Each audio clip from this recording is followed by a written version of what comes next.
اعوذ باللہ من الشیطان الرجیم بسم اللہ الرحمن الرحیم باب تضییع الصلاة عن وقتها عن انس قال ما اعرف شيئا مما كان على عهد النبي صلی اللہ علیہ وآلہ وسلم قیل الصلاة قال الیس ضیعتم ما ضیعتم فیها۔ امام بخاری نے باب قائم کیا ہے نماز کو اس کے وقت سے مؤخر کر دینا یہ نماز کو ضائع کرنے کے مترادف ہے، اس کے متعلق یہ باب ہے۔ دو احادیث مبارکہ اس باب کے اندر بیان ہوئی ہیں۔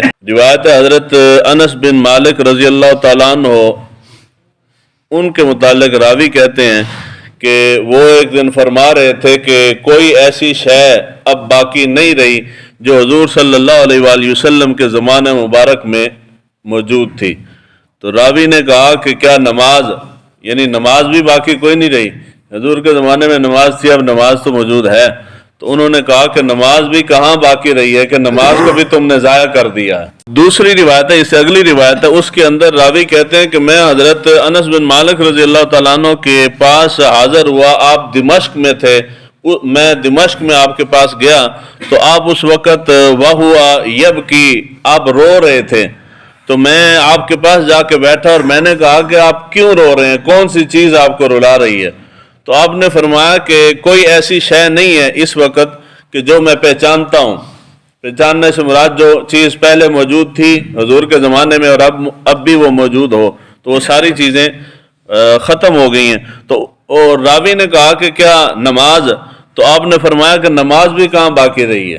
دو اس کے اندر اقوال ہیں، ایک یہ ہے کہ نماز کو اس کے اصل وقت سے مؤخر کر دینا، یعنی ہر چیز کا ایک ٹائم ہے نا جی، نماز اوقات کے اندر فرض کی گئی ہے، وقت کے اندر پڑھنا لازم ہے، تو نماز کو اس کے وقت سے دیر کر کے پڑھنا، لیٹ کر کے پڑھنا، یہ اس کے متعلق ہے۔ دوسرا قول یہ ہے محدثین کا کہ اس سے مراد نماز کا جو مستحب وقت ہے اس سے مؤخر کر دینا، اس سے زیادہ لیٹ کر دینا، اس سے مراد یہ ہے۔ تو یہ مستحب اوقات کون سے ہیں؟ یہ باب اسی چیز کا ہے، آگے تمام نمازوں کے مستحب اوقات آئیں گے کہ جی کس نماز کو کس وقت کے اندر پڑھنا زیادہ افضل ہے۔ تو نماز اگر ایک تو وہ ہے شخص جس نے پڑھی ہی نہیں ہے، جو کبھی آیا ہی نہیں مسجد میں، جو نماز کا اہتمام ہی نہیں کرتا، اس کا تو مسئلہ الگ ہے۔ جو نماز پڑھ رہا ہے اس نے 10 منٹ پہلے بھی پڑھنی ہے، 10 منٹ بعد بھی پڑھنی ہے، تو اس کو چاہیے کہ وہ نماز کے مستحب وقت کا اہتمام کرے کہ اسی وقت کے اندر پڑھ لے، اس کو وقت سے دیر کر کے نہ پڑھے، کہ یہ علامات قیامت میں سے ہے۔ حضور صلی اللہ علیہ وآلہ وسلم نے علامات قیامت میں اس کو بیان کیا ہے۔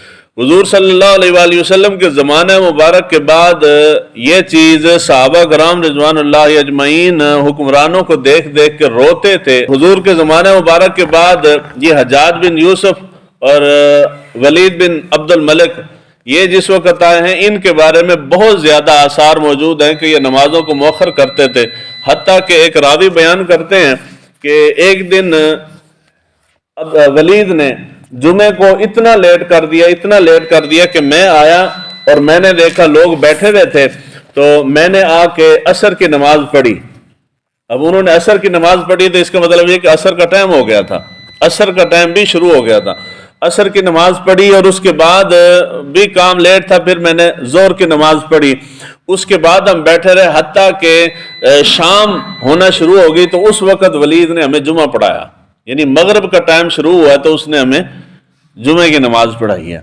اب یہ جو ترتیب انہوں نے کہا نا کہ جی میں نے پہلے آ کے عصر کی پڑھی ہے پھر ظہر کی پڑھی ہے، تو اب سوچیں گے کہ جی پہلے ظہر پڑھ کے تو پھر عصر پڑھ لیتے۔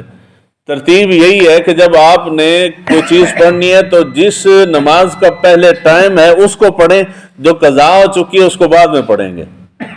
مثلاً آپ نماز پڑھتے ہیں، ظہر کی نماز پڑھتے ہیں، آپ کی پہلی سنتیں قضا ہو گئی ہیں، آپ نے نہیں پڑھی، نماز کے بعد جو نماز کی اپنی سنتیں ہیں، ظہر کے بعد 2 سنتیں پڑھتے ہیں نا، 2 سنتیں پہلے پڑھیں گے، وہ جو پہلے قضا ہو گئی ہیں، یہ نہیں کہ فرض نماز پڑھنے کے بعد آپ پہلے وہ قضا والی پڑھیں، نہیں، قضا والی بعد میں پڑھیں گے، جو ادا والی ہے وہ پہلے پڑھیں گے، یہ ہے۔ تو انہوں نے جو وقت عصر کا چل رہا تھا تو عصر کی پہلے پڑھی، ظہر تو ویسے ہی قضا ہو گئی تھی تو وہ اس کو بعد میں پڑھ لی۔ حضور نے ارشاد فرمایا جیسے جیسے قیامت قریب آئے گی حکمران نمازوں کو ضائع کر دیں گے، یہ جو حدیث مبارکہ کے اندر جن حکمرانوں کا ذکر ہے وہ حکمران بھی گزر چکے ہیں. اس وقت جو حکمران ہے یہ نمازوں کو ضائع کرنے والے نہیں ہیں، یہ نماز کو ویسے ختم کر دینے والے ہیں.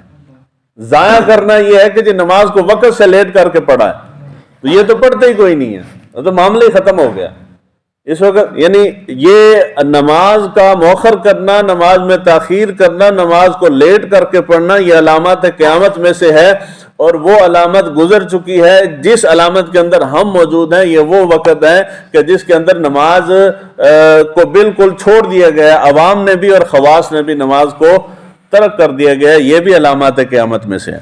تو یہاں علامات قیامت کے متعلق بہت طویل روایت ہے، میں ساری روایت بیان بھی نہیں کر سکتا اور سب کی تشریح بھی نہیں کر سکتا. روایت ہے الدر منصور کے اندر، انہوں نے کہا حضور صلی اللہ علیہ وآلہ وسلم نے ارشاد فرمایا، اس روایت کے اندر 72 نشانیاں حضور نے علامات قیامت کی بیان کی ہیں. ویسے تفصیل آگے پورا باب آئے گا اس کے اندر آئے گی. حضور صلی اللہ علیہ وآلہ وسلم نے ارشاد فرمایا کہ جس وقت نماز ضائع کرنا شروع کر دیں، لوگ نماز ضائع کرنا شروع کر دیں، امانت میں خیانت کرنا شروع کر دیں، سود کھانے لگیں، جھوٹ کو حلال سمجھنے لگیں، خون ریزی کو معمولی بات سمجھا جانے لگے، اونچے اونچے گھر بنائے جانے لگیں. یہ پہلے بھی مسلم شریف کے اندر بھی روایت اس کے متعلق گزری ہے. میں نے گزارش کی تھی کہ جی گھروں کو اونچا نہ بنائیں، کشادہ بنائیں. حدیث مبارکہ کے اندر اس چیز کا ذکر ہے، تو اونچائی سے گریز کریں. صلہ رحمی ترک کر دی جائے گی، جھوٹے کو سچا اور سچے کو جھوٹا سمجھا جانے لگے، مرد ریشمی کپڑا پہننے لگیں گے، ظلم عام ہو جائے گا، طلاق کثرت سے ہونے لگے گی، حادثات کی اموات بڑھ جائے گی، خائن امانت دار ہو جائیں گے، آسمان سے خون اور پتھر برسیں گے، بارشیں بہت کم ہو جائیں گی، اولاد نالائق ہوگی، بخیل کی کثرت اور سخی حضرات جو ہیں ان کی کمی ہوگی، امراء فاجر وزراء جھوٹے بن جائیں گے، سونے چاندی کی کثرت ہوگی، واعظ اور خطیب کثیر ہوں گے. واعظ سے مراد یہ تقریریں کرنے والے، ان کی کثرت ہو جائے گی، وہ ہمارے زمانے میں کثیر ہے. یہ المعجم الکبیر کے اندر روایت ہے. علامات قیامت میں حضور نے ارشاد فرمایا کہ جیسے قیامت قریب آئے گی تو اس وقت حال یہ ہوگا کہ واعظ کرنے والے خطیب جو ہیں وہ کثیر ہوں گے، فقیہ کم ہوں گے.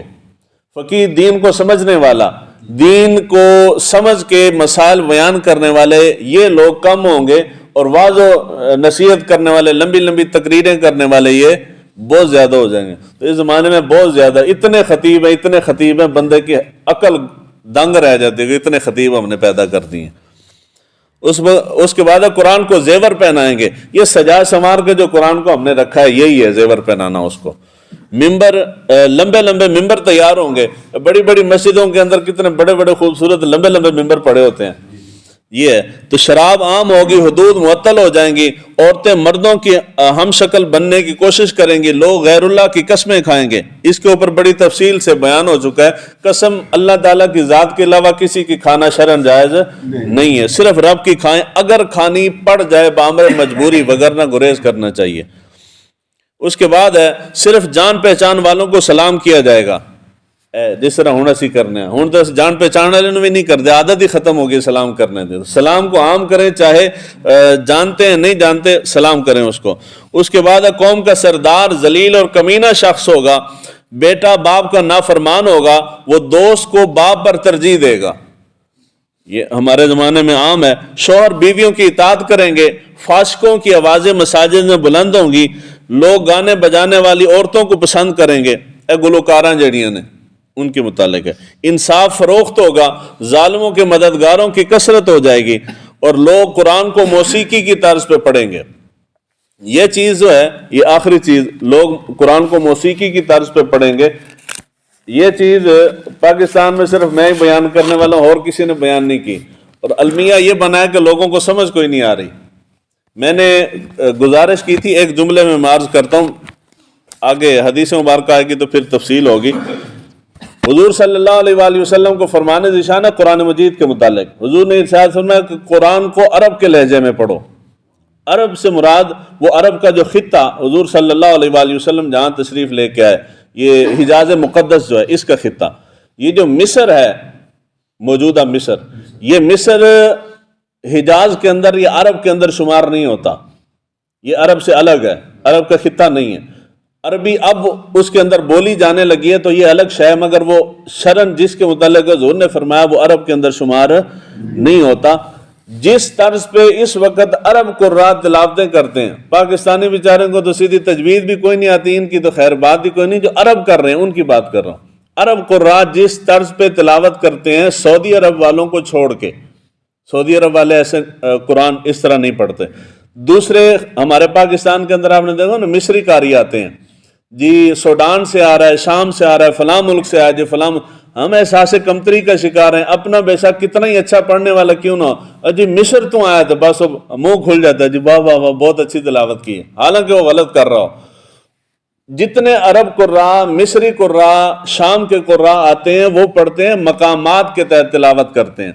مقامات عربی کے اندر دھنوں کو کہتے ہیں، راگ، جس طرح ہندی دے اندر راگ کہنے ہیں نا، عربی دے اندر مقامات کیا جاندہ ہے، مقامات سبع، یہ مقامات سبع یہ راگ ہے، تو قرآن مجید کو وہ راگ کے تحت تلاوت کرتے ہیں، یہ جائز نہیں ہے۔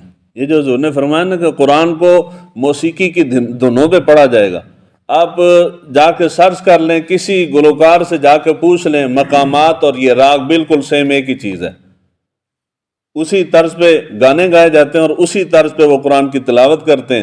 عوام کی جانب بلا کے وہ کیا پڑھ رہا ہے، عوام کہتے ہیں جی سبحان اللہ، فلانی جگہ تو قاریہ ہے اس نے بڑی تلاوت کی تھی، جی کون سمجھائے کہ یہ قرآن مجید کی توہین ہے، اس طرح تلاوت نہ پڑھنی چاہیے تو نہ سننی چاہیے۔ اللہ تعالیٰ ہمیں دین کو سیکھنے سمجھنے کی توفیق عطا فرمائے۔